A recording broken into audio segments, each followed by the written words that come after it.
TalkShoe. Recorded live.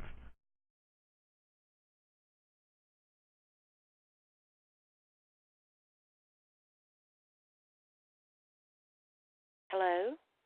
Blanton, and I'm joined tonight by my co-host for the evening, Miss Jennifer McDaniels. Hello, Jen. How are you doing tonight, girl? Hey, Jimmy. How are you?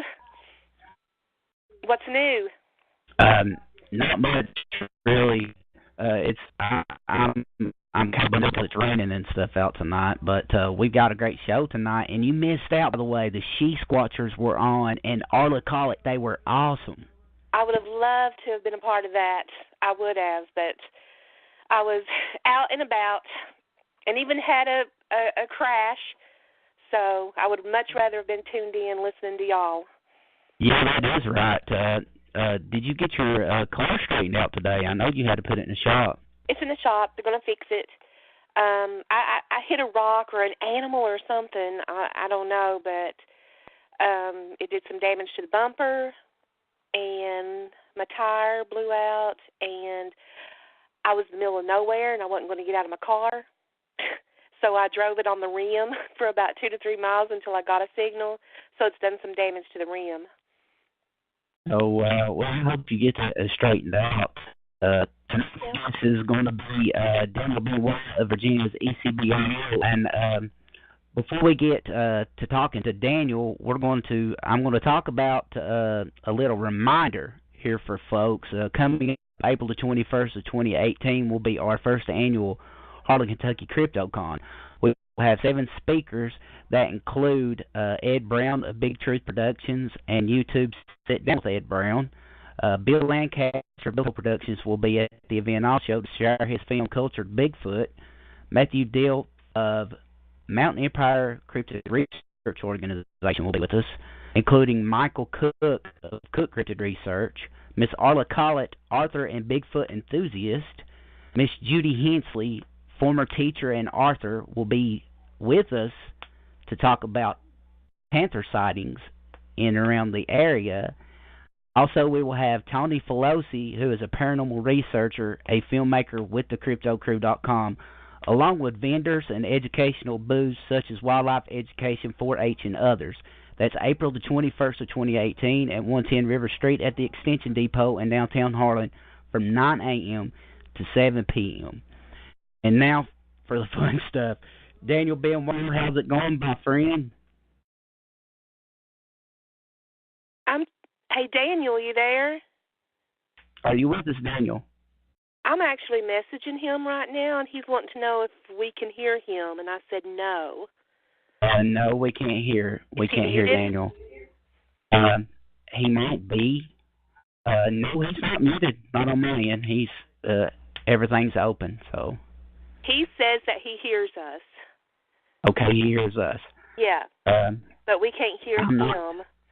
I'm not sure what's going on with that, but we do have someone with us tonight that I was actually going to keep of a little secret, but I've had him on the show before. Mr. Zach Starrick of Southern Illinois Monster Hunters is with us too. What's going on, Zach, brother? I think we're having a little problem getting Daniel on right now. He says he can hear us, but we can't hear him, so let's talk to you for a few minutes. What's going on in your direction? Wet, that's what. Man, it's coming down cats and dogs all day here, too.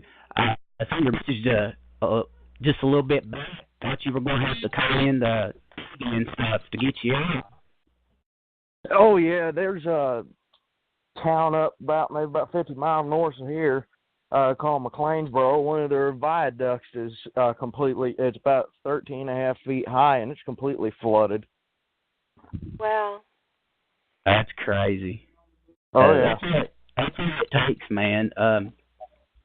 Well, until we can try to get down on here, Zach, we were talking about some stuff today. You want to let the folks that are listening on what you've got going on? Well, ain't much going on, really. I'm currently getting ready with this book that I helped co-authored with a feller out of South Carolina named John Stamey. We're getting ready to launch the book. It's called Lizard Man, Bigfoot, and Friends. It's a book compiled of reports turned into us, and I'm featured in that book with my encounter that I had with the Mothman. And it should be ready for release here, I want to say, in a couple days, and it'll be available on Amazon, and I'll be posting links for whenever it's available for purchase. Okay, that's great. As I was saying, most of my show is actually based around Daniel tonight, and I'm at a standstill, really. I told him to hang up and call back. Yeah, I'm here. Okay. You guys hear me? Hello? What's going on, Dan? Hey, you guys hear me okay? I got it on speakerphone. Yeah, we got you, dude.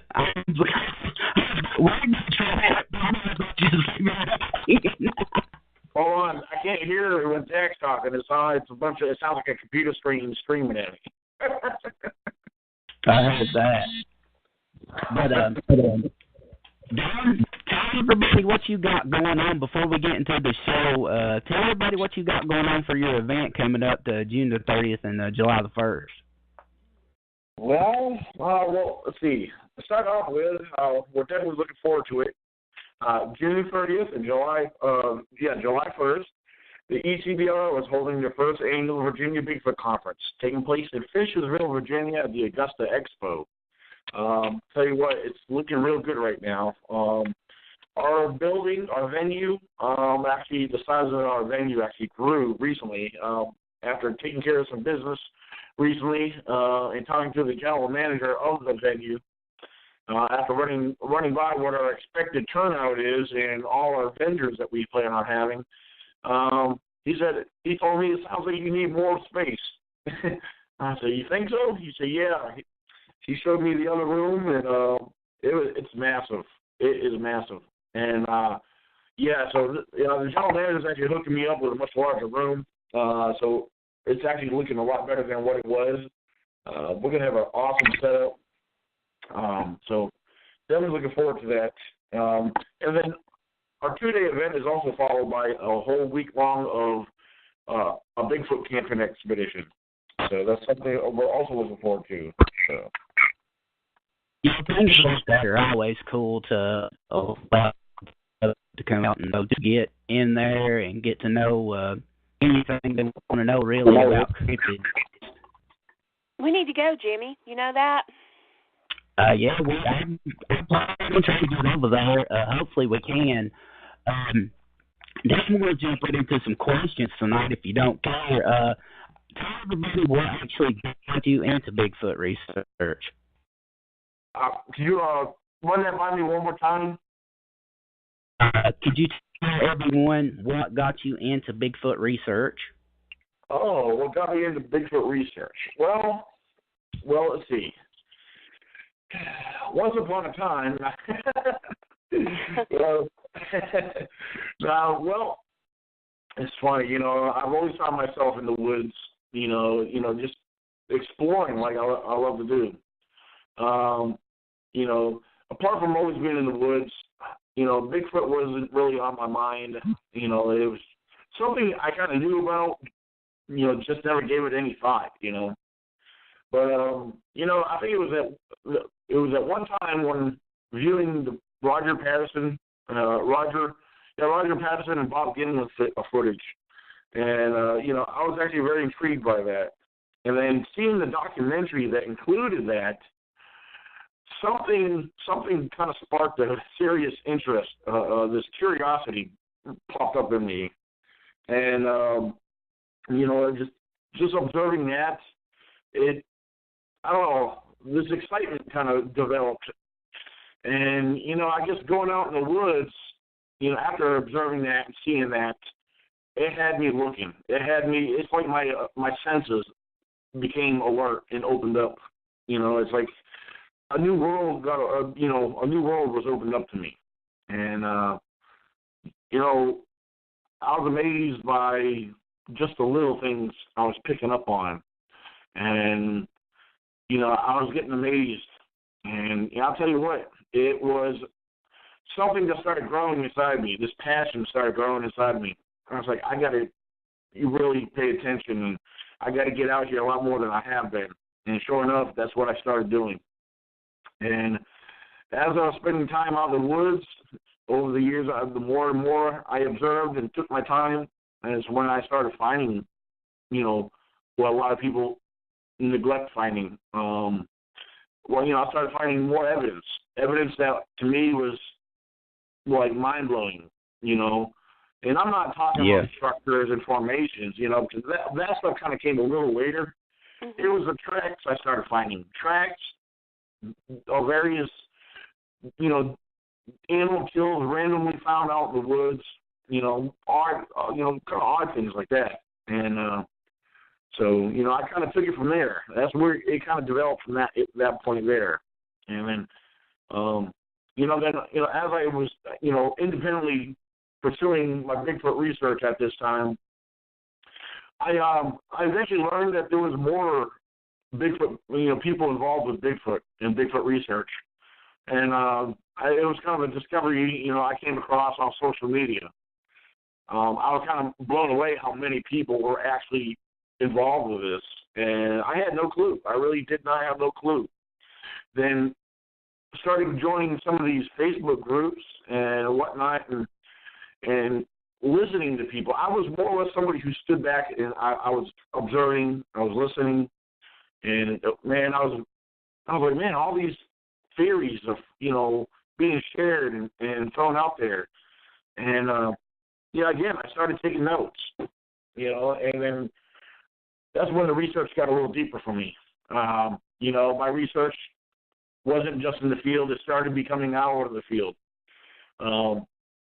That's when I, you know, little by little, I started looking into, you know, simple basic biology. You know, I started stepping foot into the study of zoology. You know, mainly to be more specific, primatology.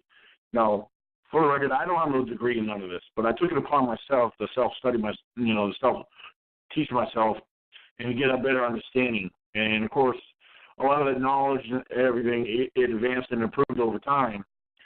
So, you know, and then, I even to this day, I continue to take a lot of these theories. A lot of them I still keep notes of, and I still consider them. I guess that's what you call having an open mind. But we can't take any of these theories quite yet and say they're fact. There's a lot of theories out there that we can't claim as fact. As much as we would love to, some things would seem to make sense to us. But then again, there's always something that would say otherwise. Yeah. So, yeah, I mean, I'm sorry for that long, drawn-out explanation. Hey, that's great, man. That's what I want. I want you just to go with it. I don't like, delaying anything. That's my OCD, I guess, when it comes to these podcasts. But that was a great explanation, man. I really appreciate that. Is there a particular theory that you lean toward in your self-taught observations and field research? Well, it's funny that you asked that because actually there is one I have actually stuck to. Mm-hmm. One I've come to my own conclusion, and of course this is my own conclusion, and I don't expect anyone to agree whatsoever. But this is based off of my research and my studies, and also observations over a period of time. After doing a comparison, first of all, let me back up a little bit. I started becoming more aware of wildlife. A lot of us, that get outdoors, especially if we're hunters, we grew up in the woods, we're well acquainted with our basic wildlife. Mm-hmm. But part of me felt that it was more important to learn more about them. There's a lot that, I know this is a common kind of a cheesy phrase, but there's more to what's out there than that meets the eye. And that's where, we have to be a little bit more open our senses to what's really in front of us. So, I started paying attention and studying our known wildlife. And not just our known wildlife, but that's when I started putting the main focus on our in primatology. When I talk about primatology, I'm talking about, according to science, our non-human primates, chimpanzees, gorillas, bonobos, the belly ape, so forth, et cetera, et cetera. Well, I started learning basic, patterns, their behaviors, their diets, and just like I said, I keep it basic, and then I like to know what they're responsible for, what they're capable of doing, what are they known for doing, what are their habits, and then I started comparing a lot of what they do and a lot of what's actually happening here in our own home, our own United States of America here. Mm-hmm. And, it's funny because, we're experiencing a lot of non-human primate behaviors here in the United States of America. And, and to throw this in the loop, throw this in the mix more or less. Now, even though we don't have a body, we don't have a specimen to do a proper DNA comparison, because according to science, that's exactly what they need. They need a specimen dead or alive to compare the DNA samples that they do have on record. And for the record, what I'm about to just briefly speak of, these DNA samples that were taken several years ago. These DNA samples, they have nothing to do with Dr. Melba Ketchum, by no means. These were different studies and different testings, and there's DNA samples that came back as not human, close, but not human. But all these samples came back as being some type of primate. They were very close to chimpanzees. They were very close to baboon, very close to, all our known non-human primates. But there wasn't an exact match. They were more closely related to our known non-human primates, but not human. Now, the thing is, scientists can't say, well, hey, we got Bigfoot. No, they can't say that because, again, they don't have a specimen to compare, which is that sad. And it is also sad for those who don't want to agree with this, but, it all boils down to you need a specimen. And, of course, to be more specific, if we need a specimen, we need a body. And, exactly. And that's the truth. And I know a lot of people don't want to hear that. And for the record, I am against killing anything. But I always imagined if there was a way to collect a DNA sample, if the possibility ever came across, that I happen to come across, or anybody, not just me, but anybody, if they were ever to come across the remains. I mean, the remains is basically, I think the chances are, I believe there is a possibility of us or somebody stumbling across, accidentally, whatever coincidence, coming across the remains, either it be bone, whatever it may be. The chances are probably like finding a needle in a haystack, or taking that one needle and throwing it out, in the middle of the world, and we got to go find it. Basically, that's what we're dealing with. So, but, so I don't know.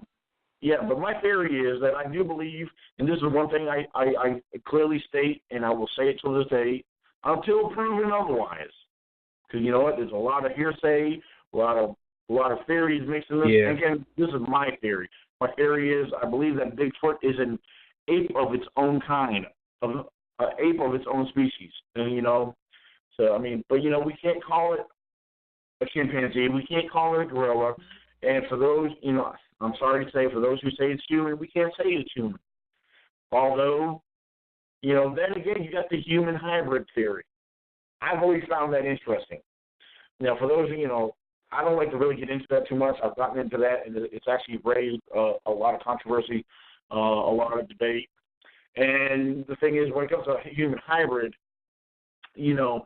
that's when we're talking about taking I know this illustration I'm about to throw out at you is kind of off the wall, but it's like taking a mouse DNA and trying to breed it with a horse. That's I know that's way off track there, but there's no different than trying to take a dog and a cat and try to breed them together.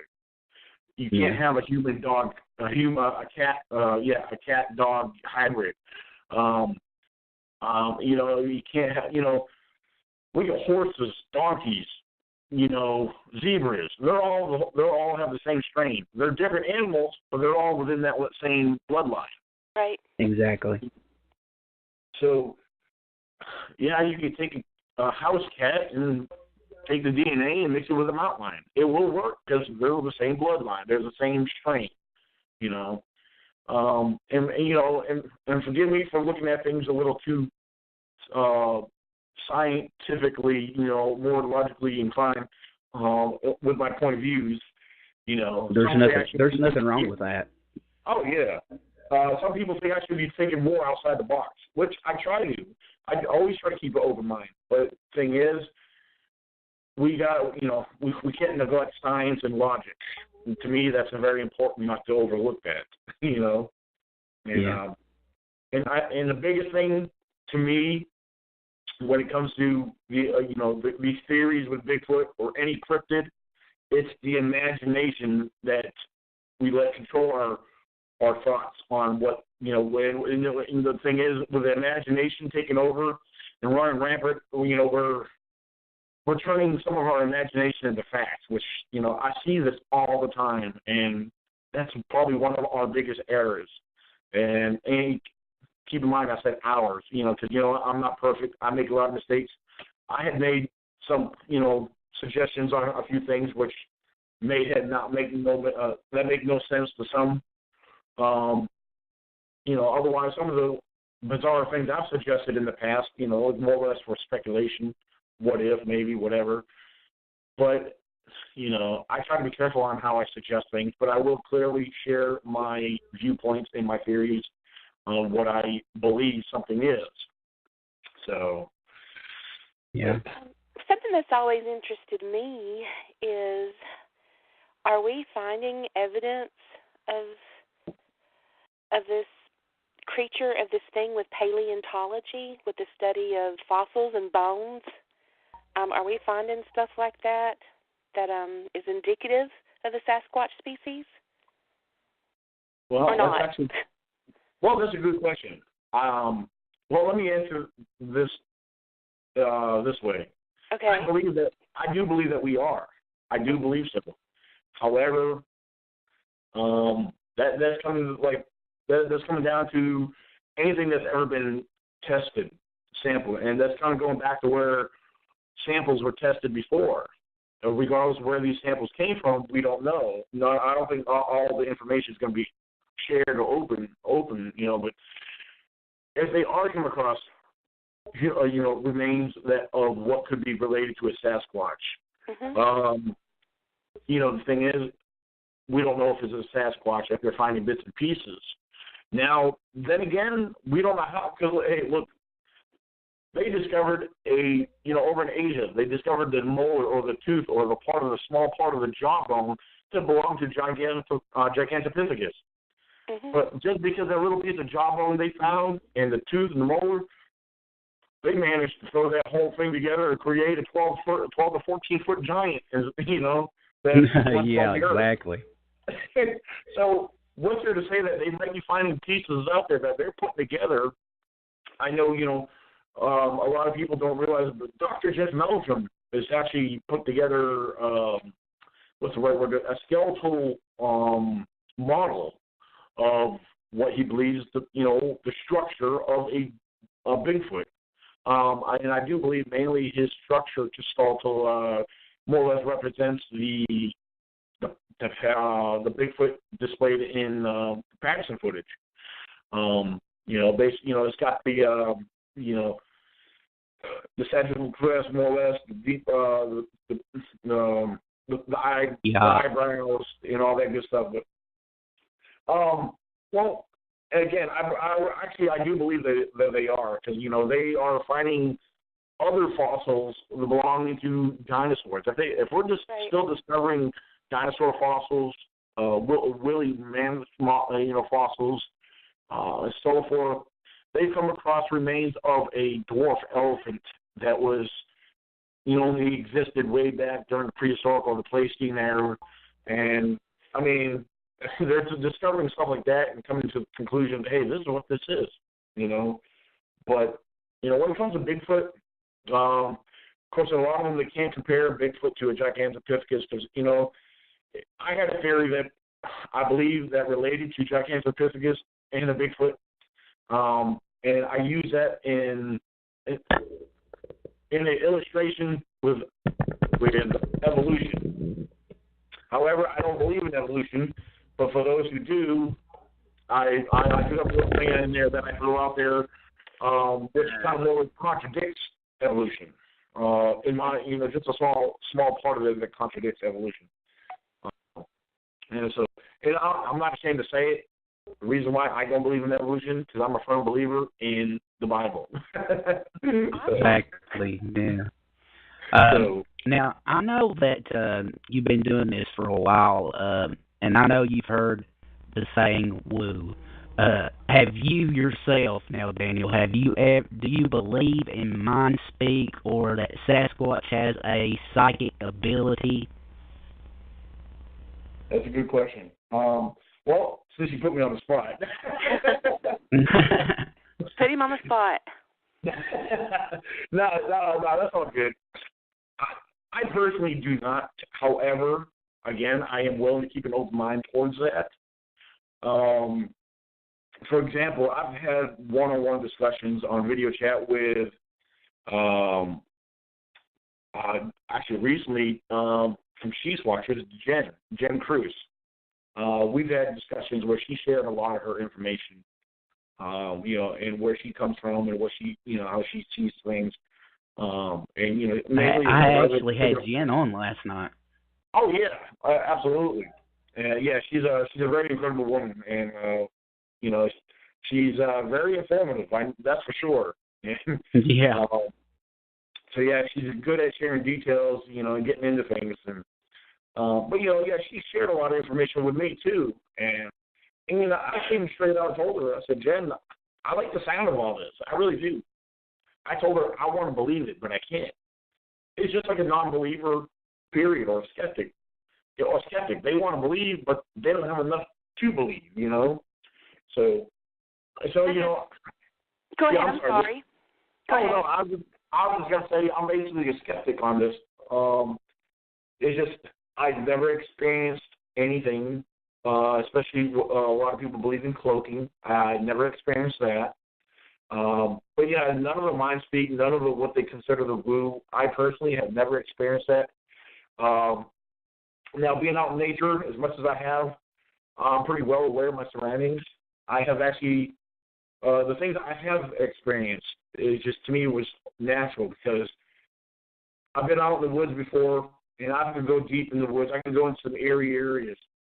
And I've been in some of these areas where I feel totally fine. But there's other times where you get that sense. You get that, there is a sense that you pick up. And I believe it's the body's senses alerting the mind, sending a signal saying, there's something out here. It's like, you're becoming aware of something that you didn't know, and your senses are warning you, there's something out here. Pay special attention to it, and I do believe when we get that feeling, when we do feel like we're being watched, 99% of the time, most likely you are being watched. And but I do believe it's important, like I said, to pay attention to your senses, and a lot of it's instinct. A lot of it's natural instinct. It's it's a natural behavior that our bodies develop.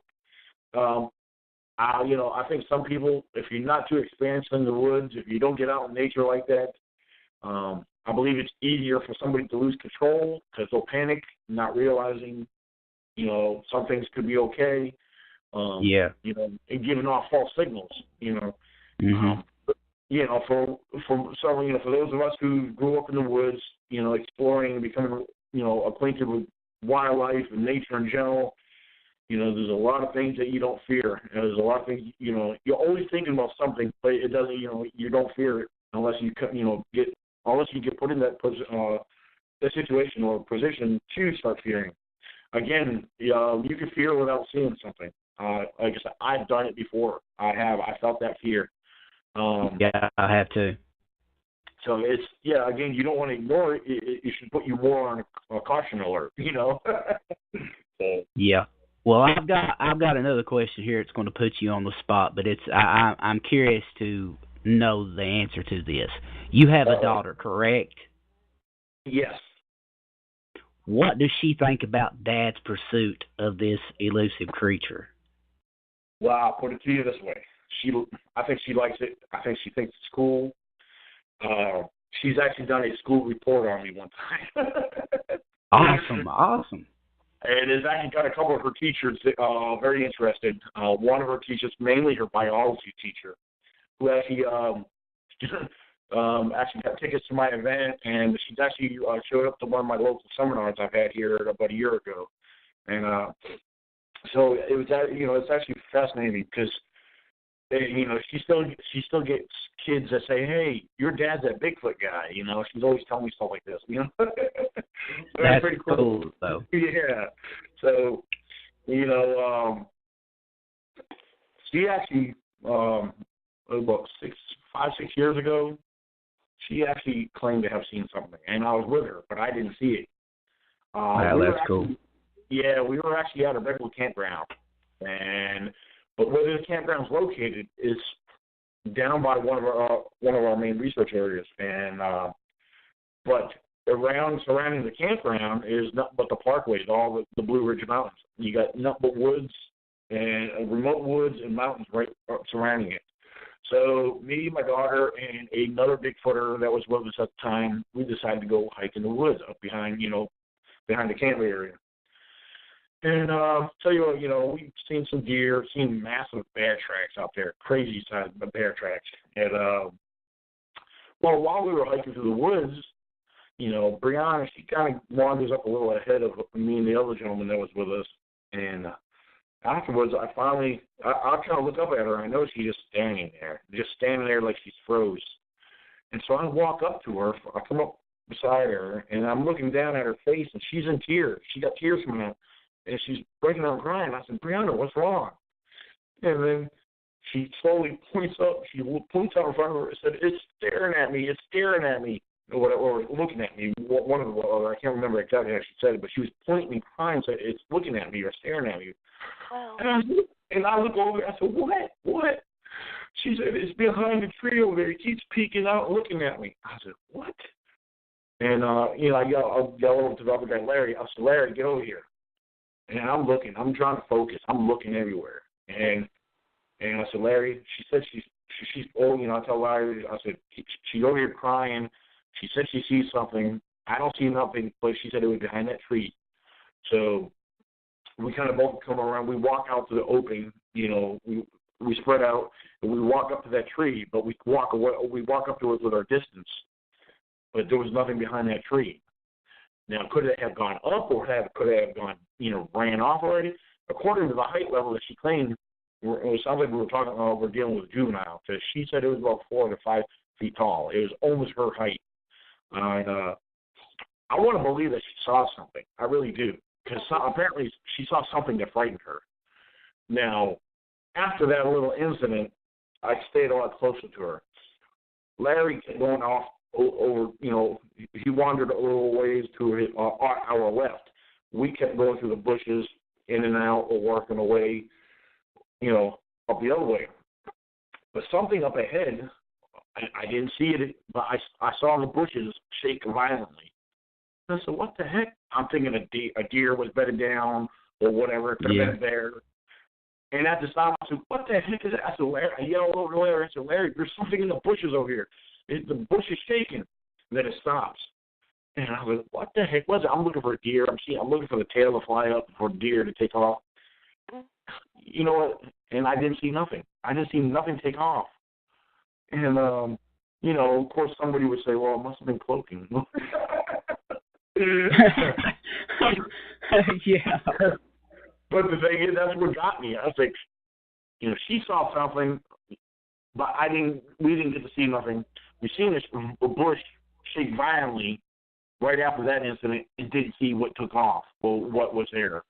So that was mysterious. That was mysterious to me. I still think about it till this day. So, Did you say that it when she seen it, it was kind of about her height? Yeah, she said it was almost about her. Yeah, it sounded like it was very close to her height. Right now she's like, oh man, I'm bad at giving height judgment. She said, oh, right now she's 16 years old. Standing up next to me, top of her head probably comes to right over the top of my nose. And so, to me, she's kind of tall for a female, And, so. Well, it's a possibility she's seen a juvenile, Yeah, I have to do believe she did because, when she saw, it had been only about 4 to 5 feet tall, judging from what she's saying. So. People talk about cloaking and all that, but just animals themselves can be very sneaky, right? I mean, I've been in the woods before, and a bear can just be there before you know it and be gone. You're absolutely right. Mm-hmm. So. And you know what? And that's exactly why a lot of people, like Jimmy's show here, Ninja of the Woods. Exactly. They're very stealthy. Right, there you go. That's the word. Yep. They blend in, Hey, Jimmy, I think yes. we got Miss Judy Hensley listening. Miss Hensley, are you with us? I'm listening. Hey, Judy. How's it going? Had to check in on you guys. I love this stuff. I love hearing the stories. You do such a good job, all of you. Thank you. I had you popped in on us. I didn't expect you tonight. I know I hadn't got to hear from you since me and you last talked and we done your show on here. Well, I used up all of my data on my cell phone and got a notice that I was going to have extra charges. So I've been straight off the phone. You got a question for Daniel Benoit, Miss Judy Hensley? Any new stories since we talked, Daniel? Well, nothing really exciting right now. I was gonna actually get out today and get out to the woods and do some exploring and pick up my trail cameras, but that didn't quite work out today. I ended up taking my daughter to go to DMV today, and then we did some shopping, and now we've been home most of the afternoon. So and I was getting ready to say that was kind of weird for you not to be out on a Saturday. So I figured it was something like that to keep you behind. Yeah. So we got tired of doing a few other things. I had to do some shopping, pick up some new things here for the house. So. Yeah, you just moved recently, didn't you? Yeah, I sure did. But it's a nice, cozy little place here. And, we're pretty much getting a few odds and ends put in here. It's slowly building up. I like to say I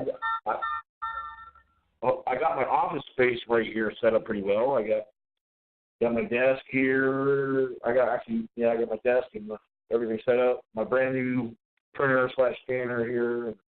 So yeah, that's cool. Yeah, it's all set up pretty good here. Now, I know that you're into doing the Bigfoot stuff a lot. Have you ever taken any non-any other cryptids besides that? Honestly, no. I actually have not. I've been out in the woods with others who had, other cryptids on their mind, wanting to look for them, but I personally haven't really looked into that. Like I said, my main thing is Bigfoot and wildlife in general. So. Mm-hmm. Yeah, I know Zach has had quite a few, haven't you, Zach? Yep, and we just started a new team as of today. The three of us did. That is right. I forgot about that. Tell me a little bit about that there, Zach, if you don't care. Well, and let me ask you too, when you get done with that, what is you and Daniel's, Jimmy and Judy, what's your all's advice in possibly getting a team started if there's like amateurs that don't really have a lot of research under their belt but would like to get out and start exploring? Well, that's a good one. Well, myself, I really don't consider myself having enough experience as of just now, but what kind of advice would you give for somebody that's just starting out doing this, Dan? Oh, Oh, you asking me first? Yeah, we'll ask you first. Yeah. Viewers ask or anybody that wants to jump in and give some advice. Well, I'll throw a first whack at it. Because I actually have been contacted. I'm always getting questions asked to me. There's a few individuals who are still getting into this and still new. And the one thing I ask them questions, and I'm trying to get a feel for where they're at, their location, and their environment they're in. And they believe that they're coming across possible evidence and everything, tracks and so forth. And that's the one thing I ask people. I said, well, are you familiar with the wildlife in your area? Do you know about this and that? Do you have bears in your area? And the reason I start off asking this, and I'll tell anybody that's wanting to start off in this, you need to understand your known wildlife. You can't go looking for something that's considered unknown unless you know what is known, and it's very important. So get familiar with your own wildlife. Understand what you have. Understand their patterns, their tracks. Even their scat. You understand how to identify their scat. By understanding and knowing how to identify their scat, their tracks, and so forth, and their behaviors. That will basically give you a basic step into tracking, learn how to track, what's in the area. So yeah, getting to know your known wildlife, that's very important. And then all the other stuff will fall into place. If you're observing enough to look for every little detail of wildlife, down to the little mammal, vomit, whatever, to every little critter, all the way to the biggest beast of the forest, get familiar with them. So, Zach, you want to add to that? Yeah, Zach, and then I didn't mean to interrupt you and just let into the other cryptids. Tell us about that. Well, I've been at this now for 13 years almost, and I really didn't go public with my research until 2015. And that's whenever I started the Southern Illinois Monster Hunters. And originally it started off, there was 8 of us that shared a mutual interest. Whenever I started going off, it was just me and my brother. And then my friends I was in high school with, they're saying, "You really believe in that kind of stuff?" And I said, "Yeah, I do." And they said, "Well, I do too." I said, "Well, maybe we should start a team." And not only that, I was getting reports and seeing reports of other cryptids other than Sasquatch that had been sighted all over Illinois. And that's too much ground to cover, so that's the reason I started the Southern Illinois Monster Hunters team, because there is, within a 100-mile radius of here, there is about 20 other cryptids that's been reported in counties within a 100-mile radius of my home. And that's how I started the Southern Illinois Monster Hunters team. Now, I know that you take in other reports other than just Bigfoot. I know you mentioned before you've done Dogman, Mothman. You even had a Mothman sighting. Tell everyone that's not familiar with that story a little bit about what happened that night. Well, it's an encounter that stuck with me to this day. And I still remember the blood-red eyes of the creature. My girlfriend at the time gave me a call, and she said, "Get up, we got to go to town. We got to get an elf on a shelf. I forgot it for Christmas decoration." I said, "Okay, come pick me up." And so she came and she picked me up. And we were driving down this old country road called Meadowlark Farm Road. And she's driving slow because it's right before Christmas. And it's just, it was cold that night, and there was a little bit of accumulation of ice on the road, and so she's driving slow, and I was keeping an eye out for deer in case there was deer crossing the road because she didn't want to hit a deer. And I said, "Okay, you just drive, I'll watch for deer." And I'm looking out the pasture window out in this field, and I see this silhouette standing out in the field out there in the moonlight, and it was full moon that night. I said, babe, stop the car a minute. She stopped, and I said, you see that guy out there? And she said, yeah. And I said, I'm going to get out and let me see if he's okay. Now, of course, I didn't know if it was someone that was lost, someone was trespassing, or someone was broke down and got lost, was trying to find a house to call help, or if it was someone just drunk off the rocker. And I said, excuse me, sir, are you okay? Didn't get no answer. And I said a little bit louder, I said, excuse me, sir, are you okay? Do I need to call somebody? And that's when the thing turned to me, and it looked like he was wearing a very long overcoat. But I didn't see no sleeves. And I said real loud again, I said, do I need to call somebody? Are you okay, sir? And then that's when the wings opened up, and I said, babe, lock the door. And about that time, the eyes flashed, kind of like whenever someone kicks their high beams on. And the pain that hit me in the eye, it blinded me, the flash did. The only thing I could compare it to was whenever you're dealing with an arc welder and you get flash burnt by the arc without a mask on. And I went, and whenever the wings opened up, I heard what sounded like a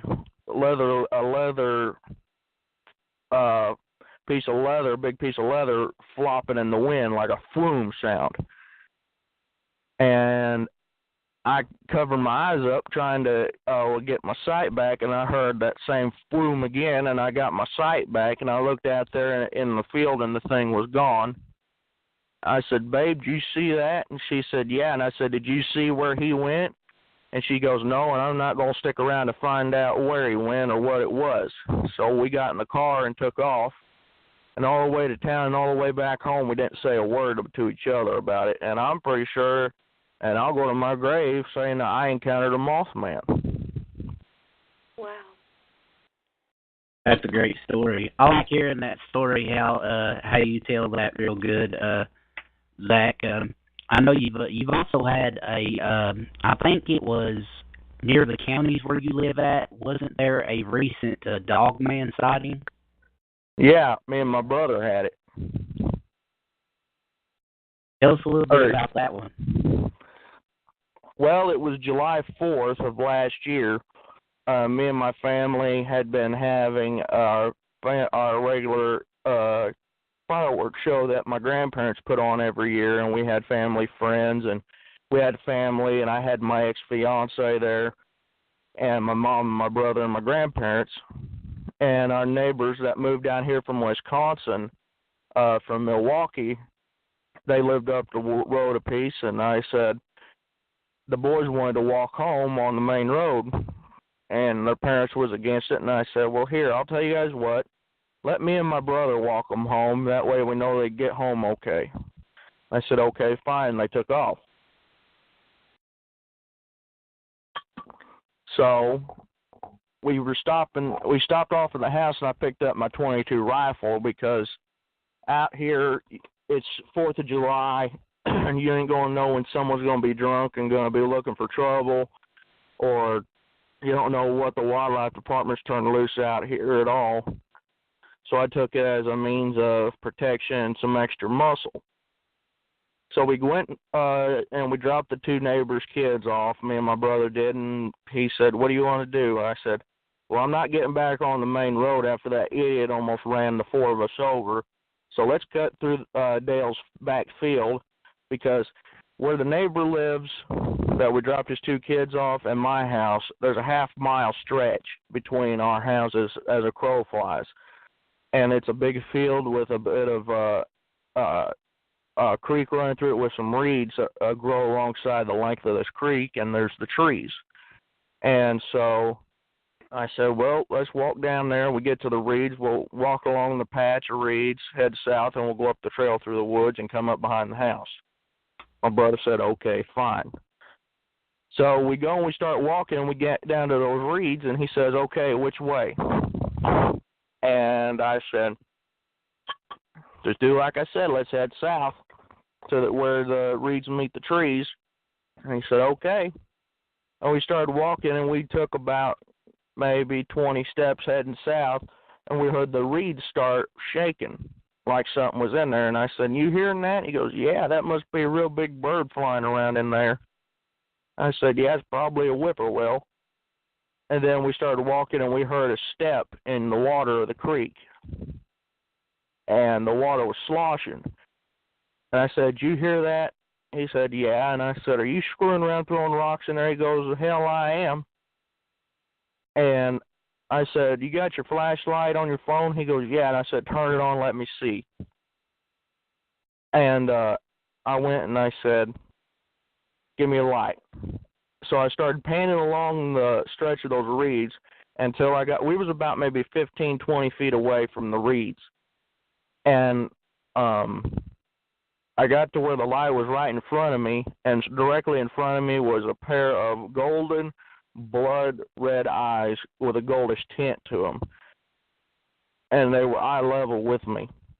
And you couldn't see the silhouette of what was in there, but you could see the eyes, plain as day, a real faint glow. And I said, turn around, you stay on the right side, you keep me between you and those reeds, and we're going to head back to the main road. And we started walking. Sorry, I got a dip in. And we started walking back north towards the main road. And every time we'd start walking, you could hear the reeds start shaking like something was pushing them to the side. And it was a full moon that night, and I looked up because the reeds grew to about maybe 15 foot tall, and you could see the tops of the reeds just parting down the middle. And they were parting pretty wide, too. I said, pick up the pace a little bit, let's go. And we started power walking instead of just lightly walking, and that thing was keeping pace with us. I said, come on, pick up the pace, let's roll. And we started jogging, and that thing was keeping more and more of a pace with us, and we could hear a panting, sort of like a growl, coming out of those reeds. And I said, haul ass to the road. And we broke out in a dead sprint, and you could hear that thing running through the creek and shaking those reeds as it was going through. Whatever it was chasing us. And we got back to the main road, and it broke the chase off. And I'll tell you, I'm what I call a behavioral, I study the behavior of animals in my area. I experiment trying to see how certain ways animals react, and I do that with my Bigfoot research. This wasn't no Bigfoot by the characteristics and the habits of this creature that was chasing us. And the growl that I heard, it sounded like a Doberman growling at us, a real big dog. And me and my brother got back to the house, and him and me was talking, and I said, you heard the growling, didn't you? And he goes, yeah. And I said, let's get in the house. And I was sitting there doing some more research in the following weeks, and I come across Dogman Encounters Radio, and I was hearing these reports from these eyewitnesses of a dogman, and they was basically telling an exact replica of a report of what me and my brother encountered. So I'm pretty confident it was a dogman that we encountered that night. Wow. That's another great story. I like hearing your sightings and stuff. They're very informative. But how do you react when you have a sighting like that? I mean, well, here's the thing, though. Whenever it's your first time, it's your first time encountering anything, whether it be seeing a big buck for the first time when you're hunting, catch that first big trophy bass or catfish, you get an adrenaline rush. Yeah, but whenever you're seeing, say you see a bear for the first time, Daniel, you've seen bear up close, and you can attest to this, you get that adrenaline rush. And it's sort of the fight or flight thing that kicks in. Oh, yeah. You don't want to be with me if I see a bear, because if it starts going away, call me crazy, but I've been known to run after him.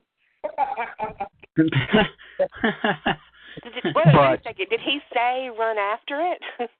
Yeah. Yeah. Yeah, he said run after it. Wow. The thing with these things is whenever you first encounter anything, whether it be a dogman or a Bigfoot or like the Mothman, Dogman, Bigfoot, the first time you encounter anything like that, it's a wave of emotions that takes over you. You're feeling scared. You're in awe. You have a bit of anxiety kicks in. Your fight or flight mechanism and your instincts kicks in, and that's basically what I can compare it to. Is it's just a wave of emotions, and it's too many to name. But it's like everything, all your senses are heightened, and you basically know on the spot what to do. It's your primal instinct that kicks in. Judy, do you have a question for any of our guys here tonight? No, I'm just enjoying the conversation. Judy had another interview tonight. She's getting kind of popular herself. Oh, really? Well, that's awesome. You want to tell Judy who interviewed you tonight?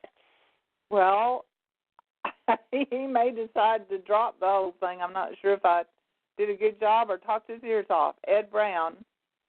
Oh, right. Awesome. Yes, sir. Awesome. Yeah, Ed, I like Ed. We all know Ed pretty good. Ed's a real good guy. He did a good job of helping me if I, kind of lost track of what I was trying to say. You guys are really good at that.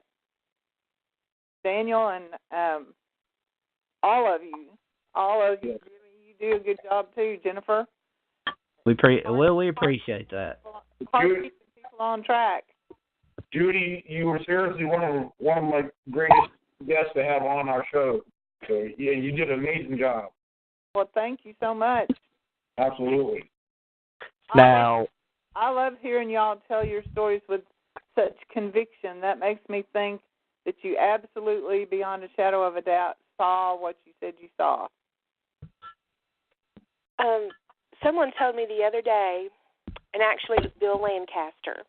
I was interviewing him about his documentary, and he talked about that. Like, these people have everything to lose when they tell their stories because they know that the critics are going to be out there and going after them.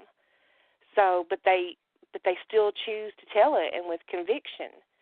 And I think he said something like they have everything to lose, like their credibility, and the only thing they have to gain is criticism. So why do they put themselves through it? They put themselves through it because they believe, That's the way I see it. I mean, even out here, I'm young. I'm a kid still, pretty much. I'm known through my grandfather, through what I did whenever I was a student at Crab Orchard High School. I'm known through my grandfather, and we're known of being real big businessmen, and we're known for being big cattlemen in Williamson County and in the surrounding counties. I have a lot to lose, but in the end of it, I don't care what anybody has to say about me, because in the end, I'm presenting the evidence. I know what happened. What you take from it is on you. Yeah, exactly. And I know I know a lot of them out there, and a lot of my critics, they go and they say I exaggerate on a whole lot of my stuff. I pay very close attention to detail, even in the heat of the moment. I can get myself calmed down, and I can actually start paying more attention to my surroundings. Like if I see, a couple years ago, I was turkey hunting, and I saw a real big buck come right in front of my blind about maybe 5 yards.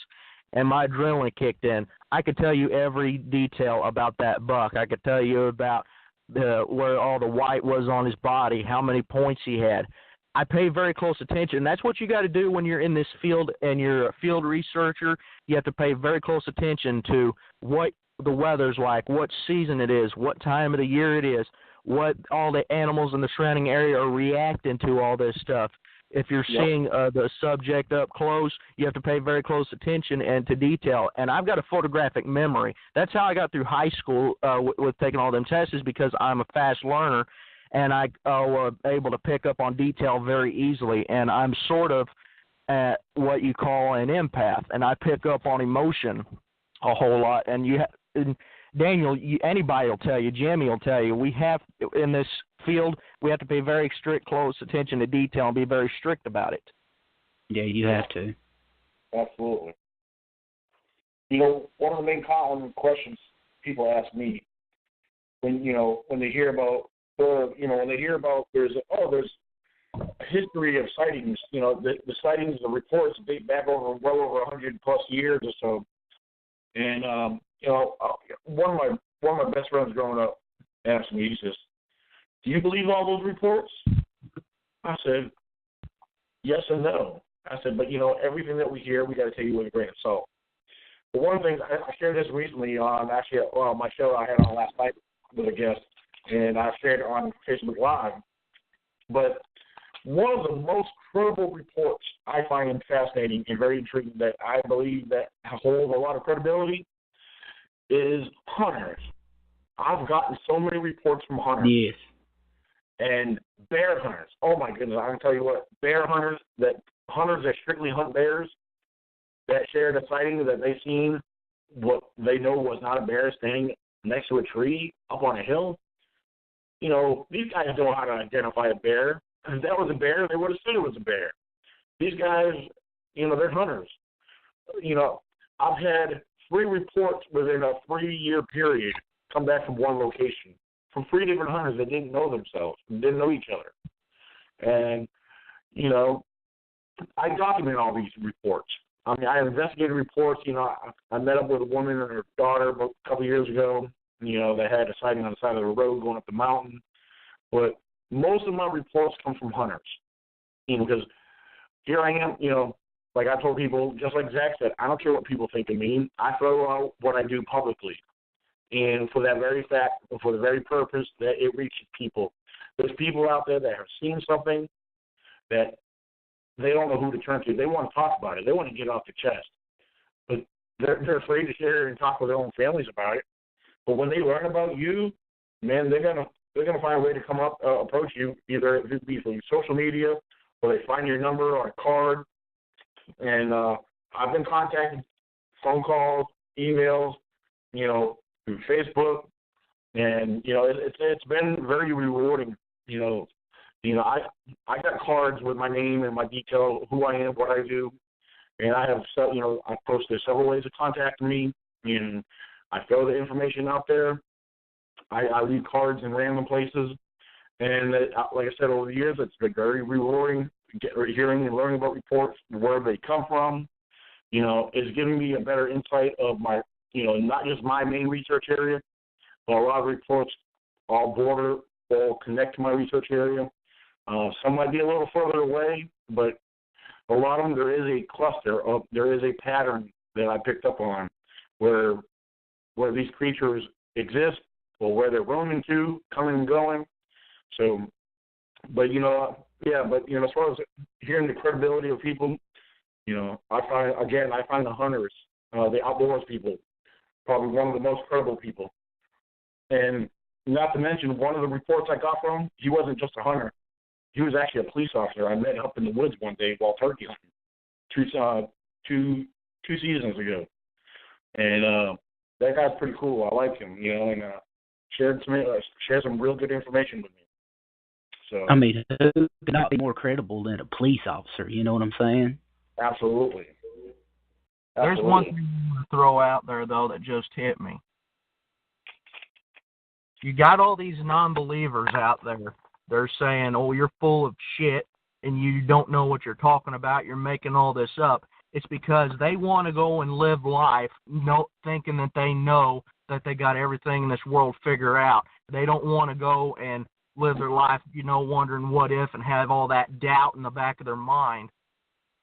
And they basically want to live a happy life and everything, and basically go and not face the truth that people are actually seeing something and it's beyond their comprehension. Well, the saying, ignorance is bliss, I think a lot of people live by that. The less you know, the more comfortable you are, right? Yeah. Oh, yeah. not to change the subject, guys, but that reminds me, I'll be talking to a guy tomorrow taking a Bigfoot report of Whitesburg Mountain on the Cumberland side.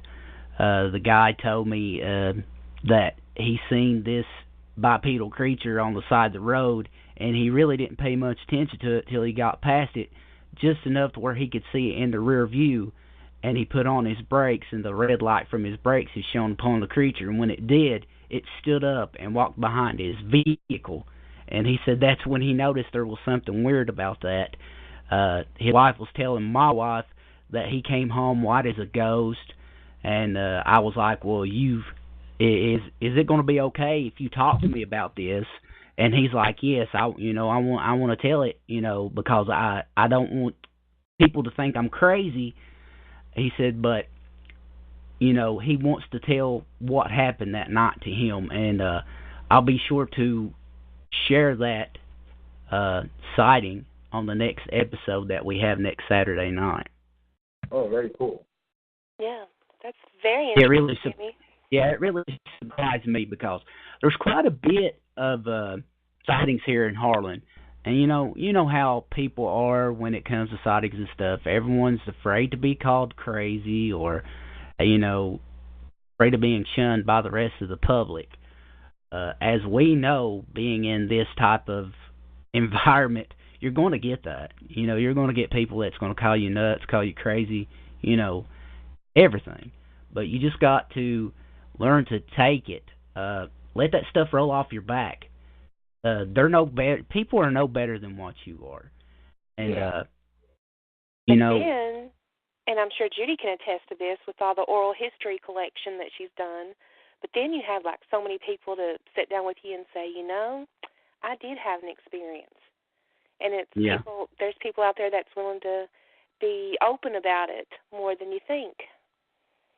Yeah, but you still get those type of people though that are afraid to come forward and they're afraid to talk about their experiences, and you can about basically talk to a person, and within just a few minutes of talking to them, you'll know in their voice how sincere they are, whether they're lying to you or whether they're not. I've learned to do that over the years myself, getting involved in this, and I'm sure Daniel has too, and Zach. Oh, yeah. Uh-huh. Speaking of reports, speaking of report database, which one of you boys want to talk about the newest thing that we've launched? How about we just go ahead and let you do that, Zach? Well, I've been debating on this for a while, a couple months actually, and it's called Cryptid CSI. And basically, it's a group of big-name researchers that I've pulled together, Matt Delph, Fred Caney, Daniel Benoit, Rich Daniels, Michael Cairo, Brian Jeffries, my cousin Kyle Nation, and Jimmy, yourself, we've pulled together, and along with Baltimore Gavon Jr. out of Texas. Basically, what we are doing here is basically pulling in a database because there's a lot of people that go and they focus on the sightings and encounters these people have, but we're trying, this project that I've launched with Cryptid CSI is we're pulling in and collecting a database of unusual attacks on animals and unusual killings, like with the chupacabra, you have where the prey is drained completely of blood, and they have the 3 fang marks in the neck. You have where the way a Sasquatch has been reported to kill an animal is by breaking its neck. With the dog man is by taking it up a tree and eating it eating its prey, like the massacre that happened in LBL. That's basically what we're doing. We're not only taking in reports and encounters that people are having, but not only that, we're showing other reports of these animals' habits whenever it comes to feeding and stuff like that. That's what Cryptid CSI is, and hopefully it's going to turn into a big thing. That sounds awesome. Because that's a lot of stuff that gets overlooked, I find, a whole lot. We're always focused on getting reports of people that's actually seen these things, but we're basically focusing on aftermath of these creatures after they attack and they massacre like a goat herd or kill a couple cattle, or they find coyotes with certain organs pulled out, stuff like that. That's what we're mainly focusing on. Well, a lot of people don't like to talk about the land between the lakes beast, the little episode that happened back in the 80s when the family was slaughtered. Yeah, if you guys missed it, we had our guest last night spoke about that last night. The beast. Yeah, that was sound pretty intense from what he shared. How he was talking about cover up and everything else. You know. Yeah.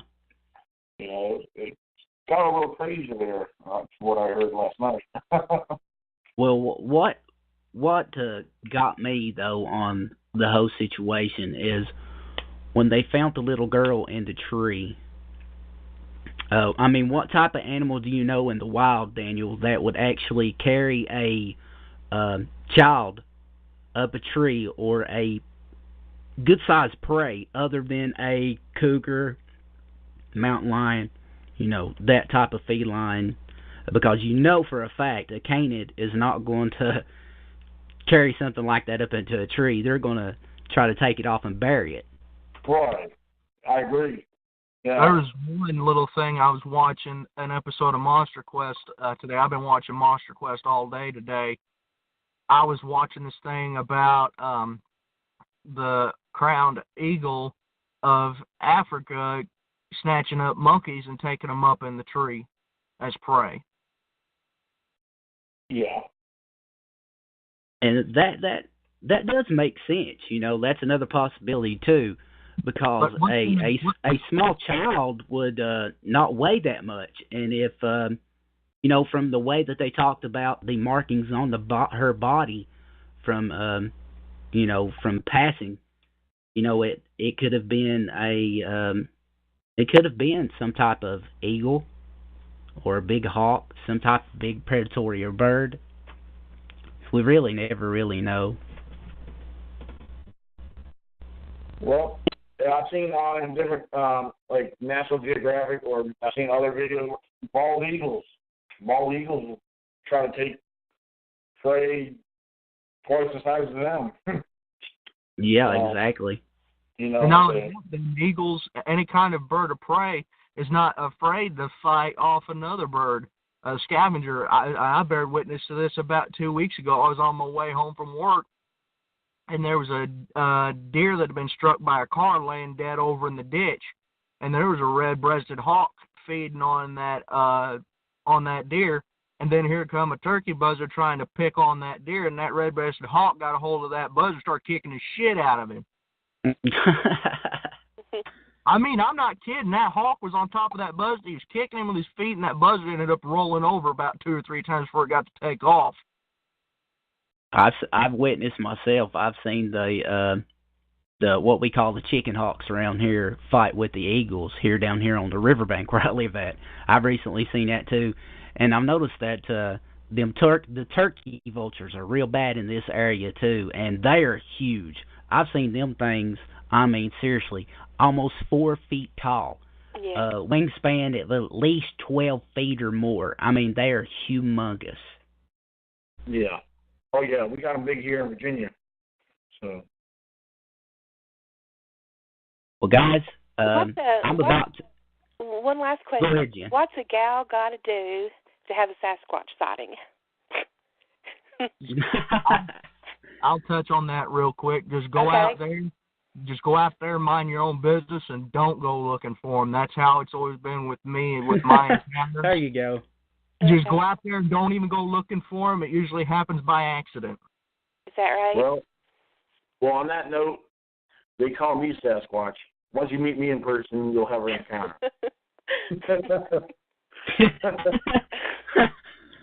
Well, maybe that'll happen soon. Yeah. I'm considered. Well, folks, I'll be that. We're about to run out of time here tonight. Cutting it pretty close. But Daniel, thank you so much for coming on the show tonight. You too, Zach. I've really enjoyed you having on here. Miss Judy, thank you for coming along also. Always a pleasure. Yeah, thank you for having me on. This was awesome. But, folks, join me next Saturday at 9 p.m. for another episode of Ninja of the Woods. I'm Jimmy Blanton, and my co-host, Miss Jennifer McDaniels. Good night and God bless. Keep it squatchy, guys. Bye. All right. Bye. Bye-bye.